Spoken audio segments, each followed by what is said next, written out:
When the earth quakes, all hell breaks loose. Oh my God, we're having an earthquake. Wait a minute. Hold on, hold on. They strike with lightning speed, a huge bolt of destruction. These forces baffle experts who are on a desperate mission to predict when and where the next big one will hit. With each earthquake, you have things that you didn't predict before.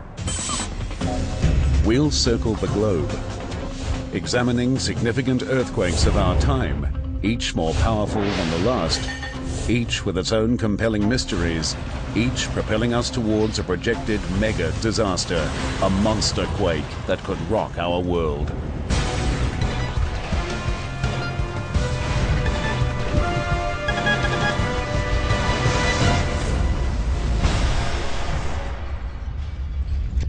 Earthquakes are one of the most destructive and unpredictable forces on the planet. Without warning, solid ground cracks, shifts and buckles, threatening anything in its path. It's estimated that several million earthquakes shake the planet every year. Most are barely detectable tremors, but at least once a year, somewhere on the globe, a major event strikes.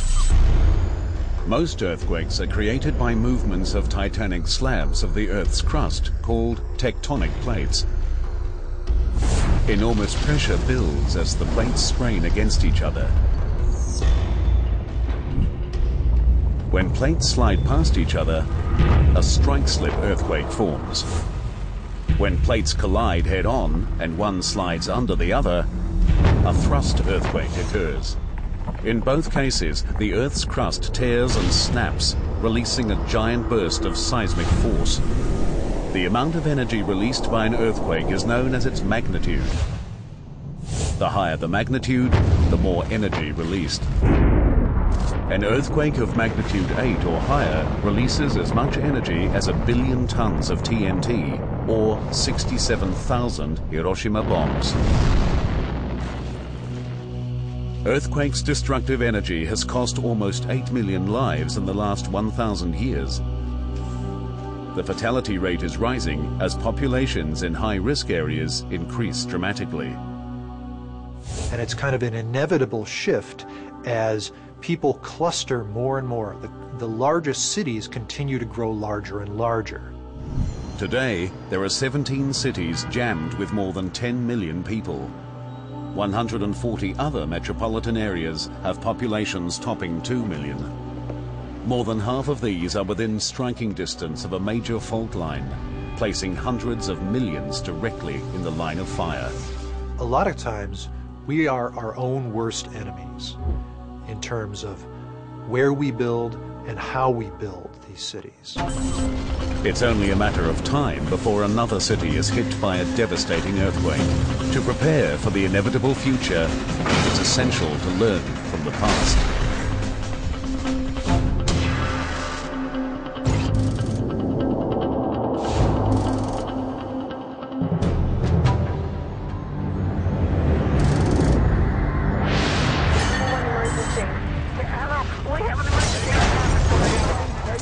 October 17, 1989, San Francisco, California. For 15 horrific seconds, the city by the bay is rocked by a magnitude 6.9 earthquake. The epicenter is near a mountain in Santa Clara County called Loma Prieta. Go to everybody's door and help them get out. Suburbs close to the mountain suffer serious damage.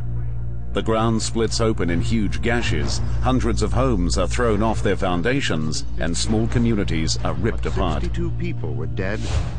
But bizarrely, the greatest devastation and loss of life is 97 kilometers to the north in Oakland and San Francisco. The quake brings down a section of Oakland's Cypress Expressway, turning a busy freeway into a graveyard. Oakland firefighter Lorenzo Frediani is one of the first to respond. It was a horrible scene. It was such a large-scale disaster. Seeing huge pieces of the freeway on top of cars, fires beginning to erupt, everyone just yelling and screaming for help. Frediani and other rescuers race to find survivors. They fear the worst, that thousands are dead under the shattered remains of the expressway. This was at 5 o'clock approximately. This is its peak time. There should be bumper-to-bumper traffic. So when I saw the Cypress unfold in front of me, all I could think about was how many thousands of people would be dead. But amidst the horror, there is a life-saving stroke of luck. The earthquake hit as the two local baseball teams, the San Francisco Giants and the Oakland Athletics, faced off in the World Series. Millions are watching the game, and traffic is much lighter than usual. The fact that we had the ball game between the two Bay Area teams easily saved thousands of lives. As rescuers desperately try to free those trapped on the Cypress Expressway, another disaster unfolds across the bay. Nearly 200 buildings in the Marina District are severely damaged or completely destroyed. Fires started by broken gas mains add to the damage and panic. Stunned residents flee into the streets. But even as the marina suffers catastrophic damage, neighborhoods surrounding it escape almost unscathed. Seismologists like Jack Boatwright struggle to understand the quake's selective destruction. The ground motion and damage in the marina was a surprise not just to the lay people. It was also a surprise to seismologists.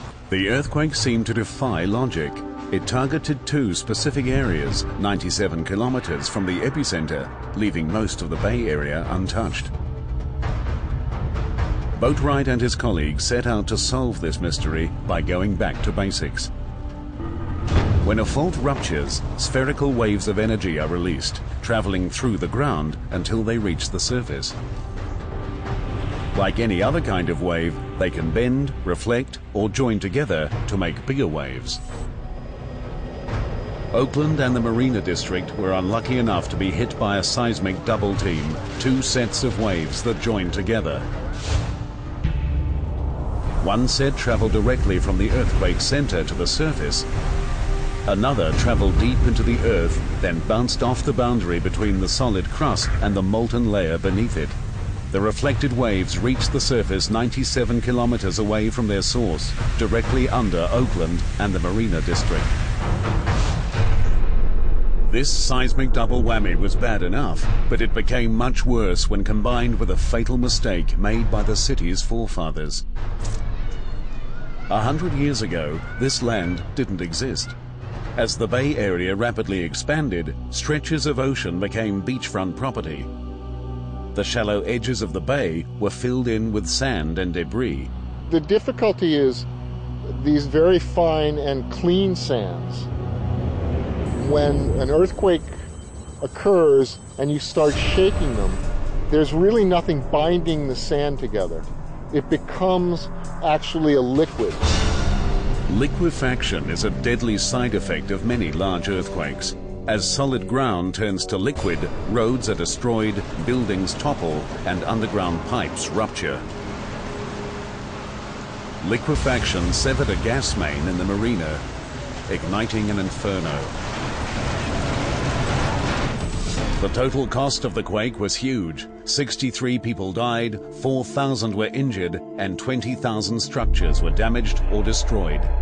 For seismologists, the 6.9 Loma Prieta quake was a brutal wake-up call. They were surprised by the reflection of seismic waves that struck the Marina District and Oakland. With each earthquake, you have things that you didn't predict before. Every earthquake is in fact a learning experience. But the 1999 Loma Prieta quake was not the worst to strike San Francisco. The same side effects of liquefaction and fire killed thousands when a much bigger earthquake struck, destroying most of the city by the bay.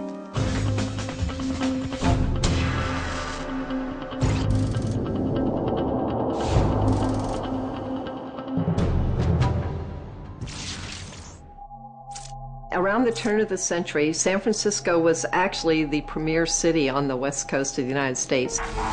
The city featured luxury hotels and modern high-rise buildings. But in 1906, many came crashing down. The earthquake occurred about 5:12 in the morning on April 18th, and when it occurred, it essentially occurred without warning. A loud roar jolted thousands out of their beds. Seconds later, a giant shockwave hit the city, shaking buildings to their foundations. The West Coast's economic and architectural center lay in ruins. At the time, seismology was in its infancy, and the quake's cause was not well understood. We now know the city was caught in the middle of an ancient battle between the Pacific and North American tectonic plates, an infamous war zone called the San Andreas Fault. These mighty slabs of crust are scraping past each other directly beneath San Francisco. When sections become locked together, enormous pressure builds up and is released as a strike-slip earthquake. In 1906, 435 kilometers of the fault ruptured. A magnitude 7.8 quake released 8 times more energy than the 1989 event. The first and fastest waves released by any earthquake are primary or P waves. They act like a sonic boom, shaking the ground and rattling windows. A few seconds behind are the secondary or S waves. These carry most of the earthquake's energy and are the most destructive kind of seismic wave. In San Francisco, the S waves tore huge gashes in the earth and ripped apart building foundations like paper. But it was another side effect of the earthquake that sealed the city's fate. Liquefaction of the ground severed gas and water mains, and San Francisco began to burn. Without a water supply, the fire department stood by helpless as the city burned to the ground. The descriptions of the fire they actually refer to this as a firestorm. And in a firestorm, the heat is so intense that it actually sucks in air. The fire raged for 3 days, incinerating 10 square kilometers, destroying more than 28,000 buildings and leaving 250,000 residents homeless. More than 3,000 people were killed. The 1906 event proved that an earthquake's complex side effects can be more devastating than the quake itself. 80 years later, a bigger earthquake crippled a city 45 times larger than San Francisco. The key culprits? A totally different seismic side effect combined with disastrous city planning. But even that quake is dwarfed by a potential mega-quake, an event of enormous power and consequence. The San Francisco earthquakes of 1906 and 1989 showed how reflection and liquefaction can have tragic consequences. In 1985, one of the largest cities in the world was crippled by an earthquake with even stranger and more unpredictable effects. It proved that where you build a city is as important as how you build it.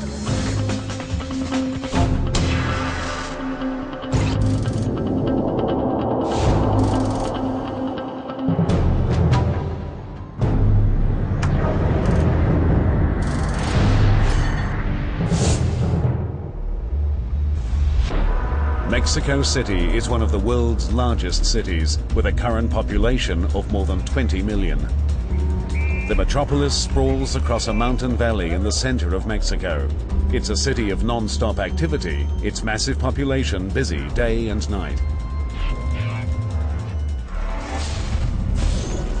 On September 19, 1985, dawn breaks on a typical autumn morning.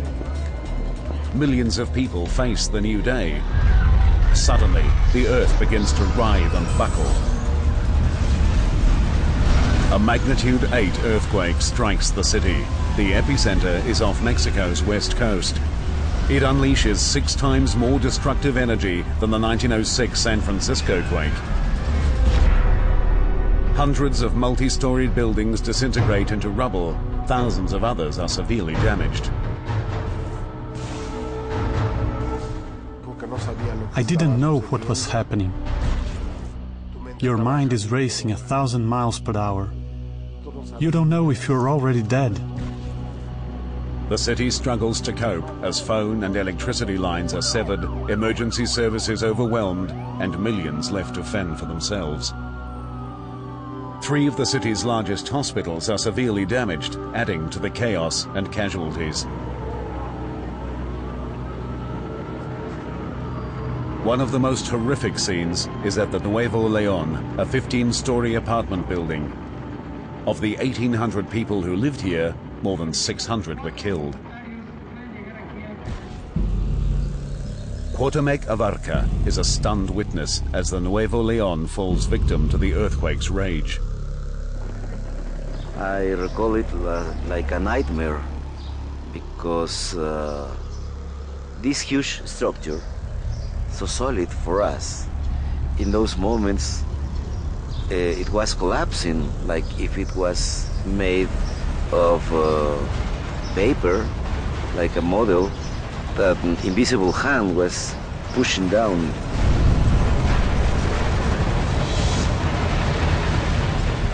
Cutremurele and dozens of his neighbors rush to the demolished apartment building and with their bare hands begin a desperate struggle to rescue survivors. There was a survivor, he was trapped by the debris. We couldn't move the concrete above him. It was so heavy. I was holding the right hand of this man, trying to encourage him. He was complaining, "This is so painful, it hurts." And he died. The death toll is estimated at anywhere between 9 and 35,000. The true number may never be known. Why was this mighty city victim to such devastation? Mexico City is in the center of the country, hundreds of kilometers away from the earthquake's epicenter. And why were some areas practically annihilated while others were left untouched? For seismologists like Sina Lomnitz, this disaster would change their understanding of seismic waves. There are various surprising factors that intervened to cause this particular earthquake to be a disaster. The quake was triggered by movements of the Cocos Plate, which collides with the North American Plate off Mexico's west coast. Unlike the San Andreas Fault, where 2 plates are sliding past each other, Mexico is the scene of a tectonic head-on collision called a subduction zone. Normally, one plate slides smoothly under the other, but when a section becomes stuck, enormous pressure builds up in the rock. On that fateful morning, the pressure finally becomes too much. A section of the Cocos subduction zone rips apart, blasting a massive shockwave of seismic energy towards Mexico at thousands of kilometers per hour. During most earthquakes, the greatest damage occurs close to the epicenter. This one is different. Coastal areas suffer some significant damage. But Mexico City, located 322 kilometers inland, bears the biggest brunt of the earthquake.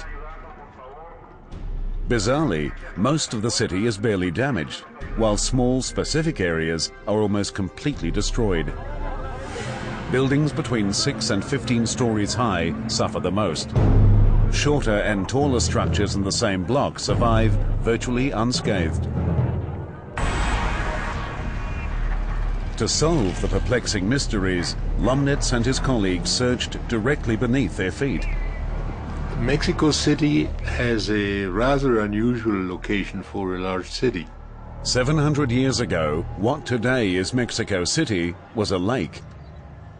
The Aztecs built their capital city, Tenochtitlan, on an island in the middle of the lake. It was a massive complex of canals and causeways, with a structure as complex as any European city at the time. When the Spanish conquistadors captured and totally destroyed Tenochtitlan, they filled in the lake and constructed their own city directly on top of it. Centuries later, this turned out to be a very bad idea. The sedimentary layer on which the downtown area is built is a layer of very soft clay. It's practically a jelly. It's almost water. This ancient lake bed holds the key to the earthquake's strangely selective damage patterns. Over the first 3 days after the earthquake, we realized that severe damage, structural damage, had only occurred on the former lake area. The layer of soft lake bed was not just unstable, it acted like a seismic amplifier, trapping seismic waves and actually boosting their strength. Just like jelly will keep wobbling long after you shake it, the layer of mud under Mexico City continued to shake for 4 minutes after the earthquake. This is the major cause of the disaster. But that didn't solve the mystery of why buildings between 6 and 15 stories suffered the most damage. The answer came in the form of another destructive combination of seismic waves and loose sediments, a phenomenon known as resonance. Every object has a certain frequency that makes it resonate. If a singer hits the right note, they can shatter a glass just by subjecting it to its unique resonant frequency. Even a large object like a high-rise building can resonate. Depending on its size and structure, there is one energy frequency that will make it vibrate. By incredibly bad luck, the seismic waves trapped and amplified by the layer of mud under Mexico City were exactly the right frequency to make 6 to 15-story buildings resonate. The buildings began to vibrate, shaking themselves to pieces. Others smashed into their neighbors like battering rams. These freak circumstances doomed Mexico City. Many important facilities such as hospitals and schools were in the fatal size range singled out by the earthquake's fury. The Mexico City quake was a tragic example of the dangers of building on soft or reclaimed land. The unstable soils amplified the quake's effects and unleashed complex and deadly patterns of resonance. Today, buildings cannot be constructed on the unstable lakebed. Building codes and civil emergency plans are enforced to help prevent future disaster. The people of Mexico City know they're at risk from earthquakes. But millions of others live in striking distance of rare, mysterious quakes and don't even know it. And we're moving closer to an even bigger quake, a potential scenario that will combine liquefaction, fire, and other deadly side effects in a brutal mega-disaster. San Francisco and Mexico City both fell victim to earthquakes spawned by the volatile boundaries between tectonic plates. Half the world's large cities are within striking distance of major faults like this, but the other half are not necessarily out of danger. There is a totally different type of earthquake. These rare rogue events strike seemingly from nowhere, ravaging areas thought to be immune to earthquakes.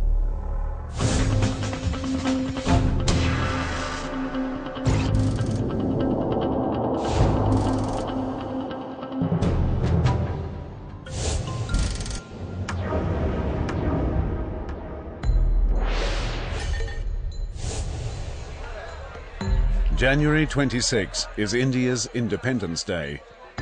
But in 2001, the celebrations are forgotten when a massive earthquake strikes the western province of Gujarat.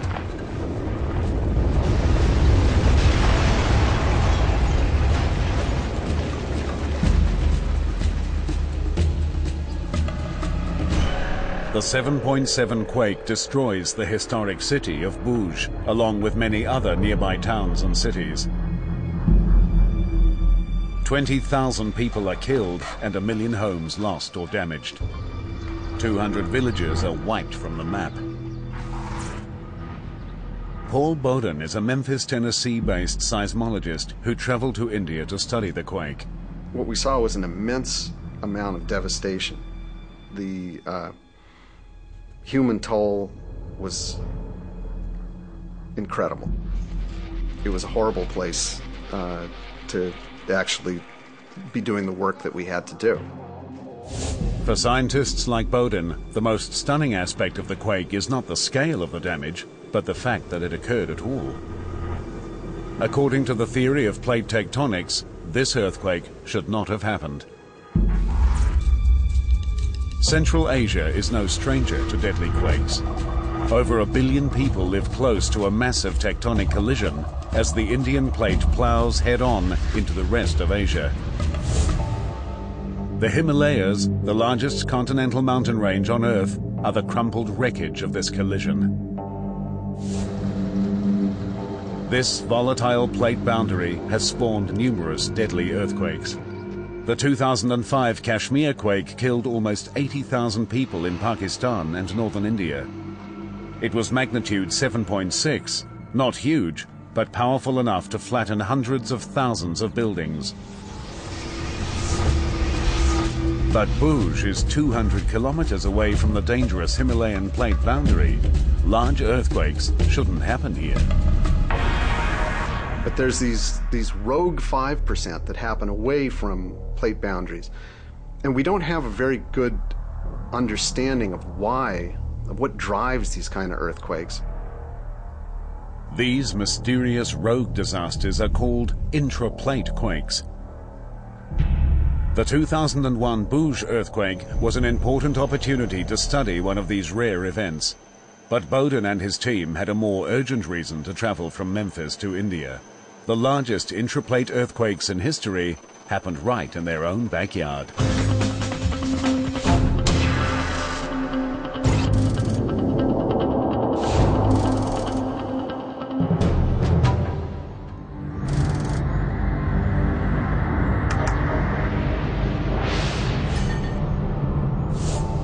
In the winter of late 1811 and early 1812, the Midwest of the United States was torn apart by a swarm of massive earthquakes.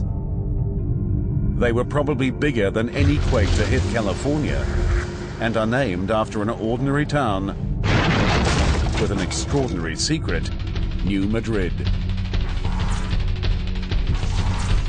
The magnitude of each can only be estimated, since seismic recording instruments didn't exist, but there is no doubt they were huge. The first, estimated at magnitude 8, hits on the 16th of December, 1811.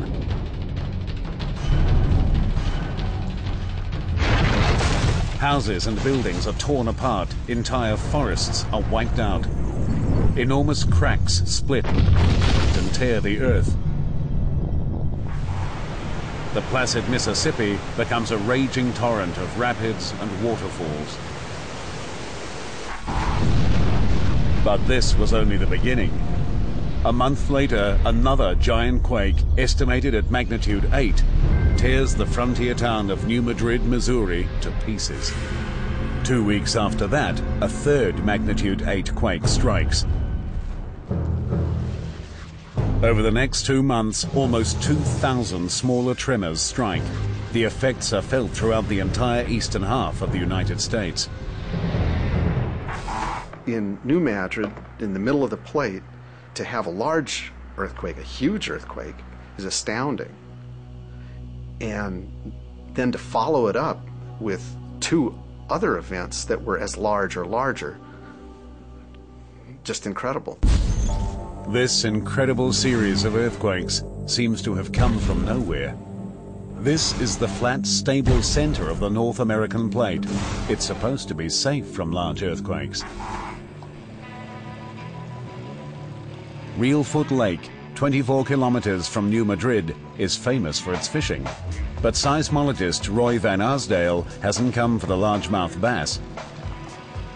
For him, Reelfoot holds the key to unlocking the mystery of the New Madrid quakes. 200 years ago, this lake didn't exist. Well, this serene swamp and lake area was rocked severely during the winter of 1811-1812 in a series of 3 giant earthquakes. It was the third one in March that is responsible for the formation of this lake. Reelfoot Lake's peaceful appearance is deceptive. Beneath its calm waters, scientists have made an earth-shattering discovery. There's microseismic activity, meaning little earthquakes are occurring all the time out here. So there are seismometers planted in the landscape around us, measuring, recording these earthquakes. Deep under Reelfoot Lake and New Madrid is a mysterious fault system that spawned the huge earthquakes of 1811, 1812. It continues to generate small earthquakes today. But this discovery raises even more questions. If the New Madrid fault is not a plate boundary, then what is it? The answer to that lies far away in Ethiopia. This is part of Asia and Africa's Great Rift Valley, a fault system that stretches 4,800 kilometers from northern Syria to Mozambique. The earth here is splitting apart and bleeding molten rock. A tectonic plate is being torn in half and pushed apart, a process called rifting. 500 million years ago, this almost happened in the peaceful plains of the Midwest. A surge of magma spewed up from the molten interior of the Earth, eating through the crust beneath the ancient Midwest. But before the plate was completely split, the magma retreated, leaving behind vast cracks in the Earth's crust. As pressure builds up on this fault system, it's released as massive earthquakes. A similar failed rift has been found near the city of Bhuj in India. The buried rifts under Bhuj and New Madrid solved part of the mystery. But there are still many things scientists don't understand about intraplate earthquakes. They have no idea what triggers these rogue disasters or where they will strike next. We really don't have a good working model for what drives these intraplate earthquakes. This is still quite the mystery in seismology, geology that a number of us are working on, and we just don't have an answer to that right now. In 1811 and 1812, the New Madrid earthquake struck sparsely populated areas. Today, millions of people living in cities like St. Louis and Memphis are within striking distance of the New Madrid fault system. If it wakes again, the human and economic toll will be devastating. It would be foolish to think that it couldn't happen again, that it's over. There's no scientific evidence that whatever is giving rise to these earthquakes has gone away. The New Madrid quakes were the largest intraplate earthquakes in history, but they pale in comparison to a massive tectonic rupture that ripped through Chile, producing the largest earthquake on record. And even that catastrophe is not the worst-case scenario. Experts believe a giant earthquake lies in wait, one whose shockwaves will ravage a nation and shake the entire planet. There is one earthquake that towers over all others, one so massive it changed the shape of a nation and killed people half a world away. This is a staggering event that rates as the largest on record.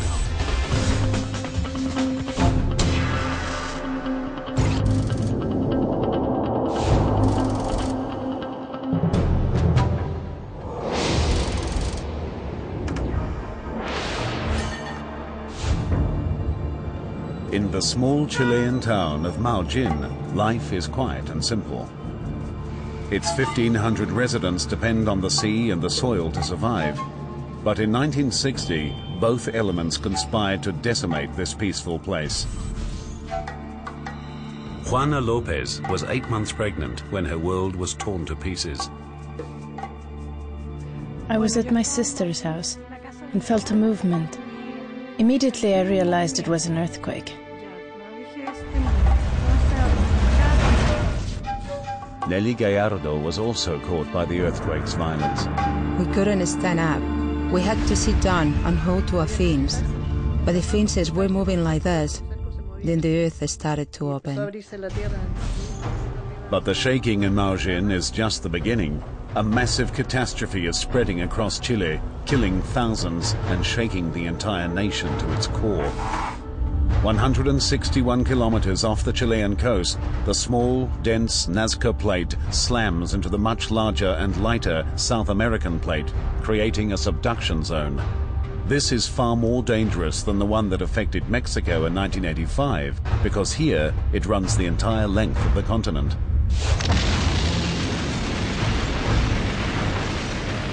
On May 22, 1960, the Nazca subduction zone spawns the largest earthquake ever measured by scientists, a massive magnitude 9.5. The amount of energy unleashed is equal to 32 billion tons of TNT, or more than 2 million Hiroshima bombs. The intense seismic waves tear apart cities caught in their path. Buildings topple, the ground turns to liquid, landslides sweep down mountain slopes, and cliff fronts collapse into the ocean. The city of Valdivia, close to the epicenter of the quake, is besieged. Almost half the city is reduced to rubble. But this is just the beginning. The fault rupture sets in motion a chain of events that ruins lives for generations and permanently scars the landscape. Today, Valdivia is once again a thriving city, a strategically important point at the meeting of three rivers. But take a closer look, and there are secrets beneath the water. Mysterious streets that plunge into nowhere, drowned foundations, and ghost-like ruins along the river's banks.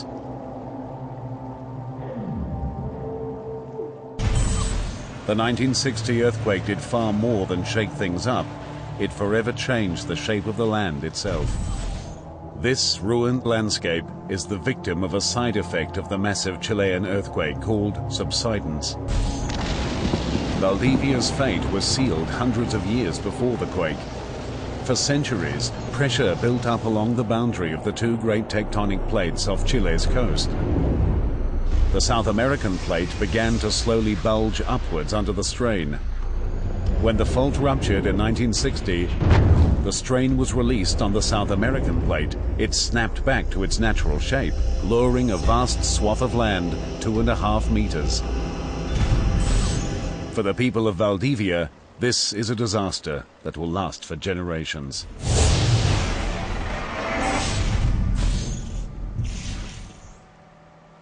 Most of this area before the 1960 earthquake used to be pastures, high-quality pastures.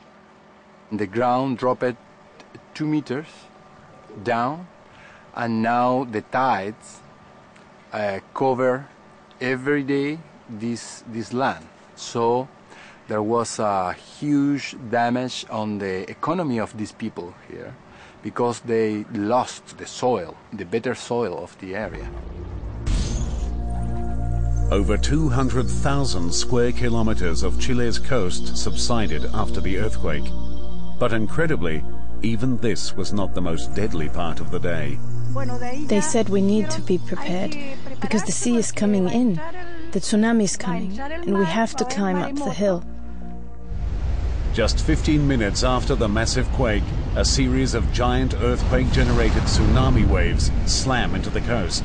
Some are 18 meters high. From her vantage point on the hill above Maujin, Juana watches as half the town is washed away. The waves were coming in, trying to imprison us.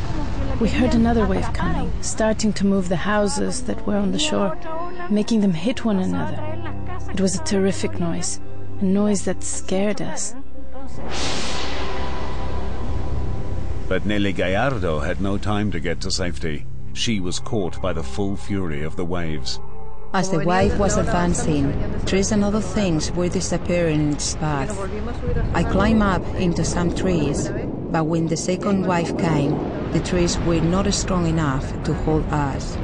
So I jumped onto a log and tried to hold on and keep my face out of water. Then a boy climbed onto the log too. 122 people from Maujin drowned that night, but somehow Nelly survived. The giant waves wreaked havoc far beyond Chile. They radiated out from the fault rupture, striking other unsuspecting Pacific locations. 15 hours after the earthquake struck, the tsunami reached Hawaii. The port city of Hilo was devastated and 61 lives lost. 7 hours later, the tsunami hit Japan, killing 122 people. The Philippines and the west coast of the United States also felt the waves of destruction that day. When it was all over, the great Chilean earthquake killed 2,000 and left 2 million homeless. It remains the largest earthquake on record. But records were made to be broken. Scientists believe another giant earthquake lies in Chile's future, one that could be much, much worse. The evidence pointing towards a mega disaster lies on a remote section of coastline in southern Chile. This was once a big forest until the 1960 earthquake and tsunami devastated the area and left only twisted stumps. To the trained eyes of geologist Marco Cisternas, this deserted beach holds vital clues to Chile's seismic future. The 1960 event wasn't a unique event. Although it was a giant, it wasn't unique. In this outcrop, you can see there is a buried soil here. This is 1960 soil covered by a tsunami sand layer here. And below that, you can find another soil corresponding to the 1575 earthquake. Along this coast, there is evidence of another dozen earthquakes that ravaged the area in the last 2,000 years. So it is certain that in the future, another earthquake, giant earthquake, is going to strike central Chile. When it strikes, it will be an ultimate disaster, an event that will cripple the country and send shockwaves around the entire planet. In 1960, the biggest earthquake ever recorded rocked Chile. Thousands died, and the landscape of the country changed forever. But scientists believe a far more destructive quake could be on Chile's horizon. Don Windeler is an expert in modeling disasters of the future. Using data from the giant 1960 quake and input from some of the world's leading seismologists, Windeler and his colleagues have created sophisticated models of potential earthquakes in Chile, including the ultimate worst-case scenario. There's no stopping the Nazca Plate from going underneath South America. We will continue to see large events over time in Chile. It's just a fact of life. The massive 1960 earthquake struck in the center of the country, where the population was relatively light. But if the Nazca Fault ruptured further north, near to Chile's largest cities, a major catastrophe would result. We're going to expect to see a lot more economic loss, a lot more casualties resulting from this event.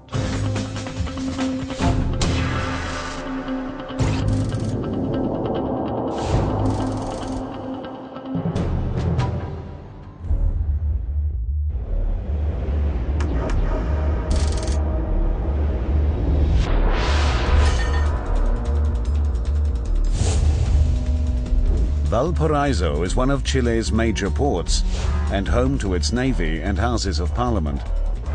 The city sits in an amphitheater facing the ocean. Most of its 270,000 inhabitants live on the steep hills above and are carried to their homes by unique machines called funiculars. Just up the coast from Valparaiso is the tourist resort of Viña del Mar, famous for its beaches and luxury hotels. Valparaiso and Viña del Mar are both part of Chile's most valuable stretch of land. If hit by a major earthquake, the nation would be ravaged. Just that one area from Valparaiso across the country through Santiago metropolitan area contains over 50% of the property value for the country of Chile. And any kind of event that has significant, serious damage to that area is going to have repercussions to the economy of the country. Windeler's nightmarish scenario begins 27 kilometers under the earth and 80 kilometers off the coast in the collision zone between the Nazca and South American plates. A stress point snaps. starting a chain reaction. More than 1,400 kilometers of the subduction zone rip open like a zipper. Massive seismic shock waves spread from the rupturing rock. The primary waves speed out at 29,000 kilometers per hour. The arrival of the P waves in Valparaiso feels like a long sonic boom. Windows and buildings shudder. Some of the P waves shoot up into the atmosphere, emitting a frightening roar.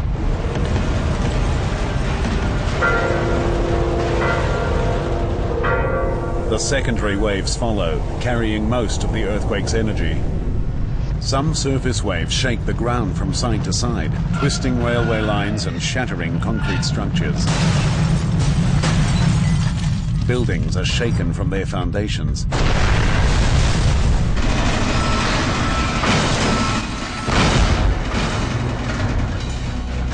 Unstable areas of the cliffs surrounding Valparaiso collapse, taking many buildings with them. Below, in the port, sediments amplify the seismic energy, prolonging the shaking and the destruction. Liquefaction ruptures gas mains, water pipes, and vital communication links. In addition to the deadly seismic waves, the earthquake rupture releases pressure on the South American plate. It pushes forward and flattens. Areas of the coast sink 2 meters. Entire structures collapse and flooding is rampant. Fires caused by broken gas mains rage out of control. As the city lies paralyzed and in ruins, the biggest killer of all is about to strike. As the South American plate is released and flicks upwards, it pushes up an enormous wave of water 967 kilometers long. Gravity quickly pushes it back, creating a massive wave, a tsunami. One side of the wave rushes towards the coast of Chile. It takes just 10 minutes to reach Viña del Mar. It hits the already besieged city with a 12-meter wall of ocean that smashes across the city.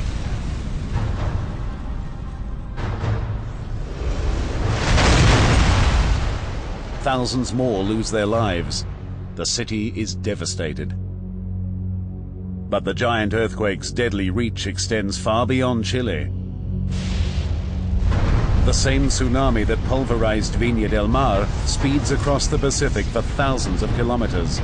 Hours after the quake, huge waves strike New Zealand, Hawaii, and Japan. The west coast of the USA and the Philippines will also be hard hit. Chile's mega earthquake is now a global disaster. Taking the 1960 earthquake, this massive magnitude 9.5, and moving it closer to Valparaiso and Santiago is something that's not likely to happen anytime in the near future. It's highly unlikely. But at the same time, given what we know about Chile's tectonics and its past history, it's very difficult to exclude that from saying that it can't occur. Chile's mega disaster will probably not happen within our lifetimes. But scientists believe a major city will be struck by a devastating earthquake. We're setting ourselves up for larger catastrophes should an event occur near one of those cities. Experts agree that while it's impossible to prevent an earthquake, it is possible to prepare for one. There are really many things we don't know about earthquakes, but we do know one thing. The way to avoid disasters is to be prepared for them. When there is no surprise, there is no disaster. Danger is that if we're not prepared, if we don't prepare our cities for the hazard that exists, they'll be hell to pay. Half the world's population now lives in cities, placing hundreds of millions within striking distance of an earthquake. For all of them, the clock continues to tick on these giant underground time bombs.